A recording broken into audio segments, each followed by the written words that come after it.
बघा, हा चिगूर आहे, हा भोकरीचा बार पण म्हणतात त्याला. हा फक्त मार्च महिन्यात किंवा एप्रिलच्या सुरुवातीच्या आठवड्यातच येतो. मी तुम्हाला याची भाजी करून दाखवेन. बघा, याला स्वच्छ करून घेतले मी. असं चोळून चोळून पूर्ण त्याच्या काड्या वेगळ्या करायच्या आणि त्याचे जे बार आहे तोच घ्यायचा आहे आणि पुन्हा एकदा त्याला चांगलं स्वच्छ करायचं.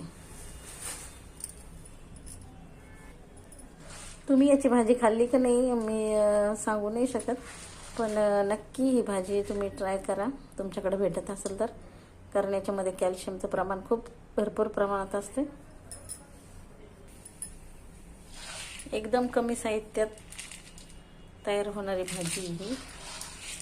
मी एकदम स्वच्छ करून घेतले, याला सगळं एक एक एक एक काढून घेतले त्याचे. आता याला चांगलं धुवून काढते 2-3 पाण्याने. जो बार आपण स्वच्छ केलाय ना त्याला ना थोडंसं उकळून घ्यायचंय.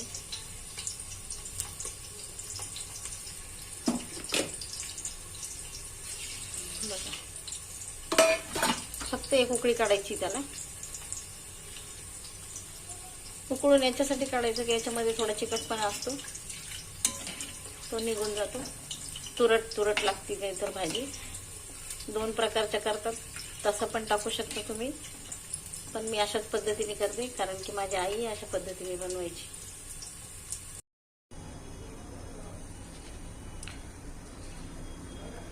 निथळून घेतलंय मी सगळे उकळून. अर्धा टमाटा घेतलाय, 1 मोठा कांदा बारीक चिरून घेतलाय, थोडीशी कोथिंबीर आणि हिरवी मिरचीचं वाटण आहे. याच्यात लसण, हिरवी मिरची आणि मीठ.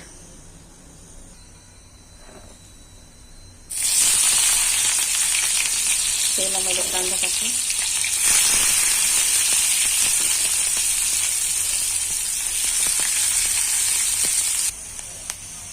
बघा, चांगला कांदा लाल झालाय. आता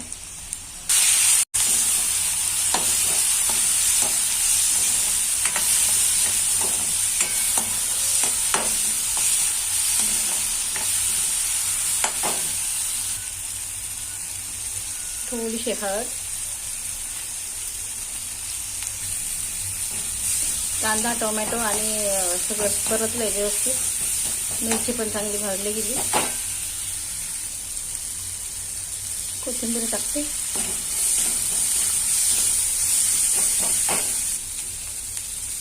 आणि आपलं आता हे चिगूर टाकून घेतलं.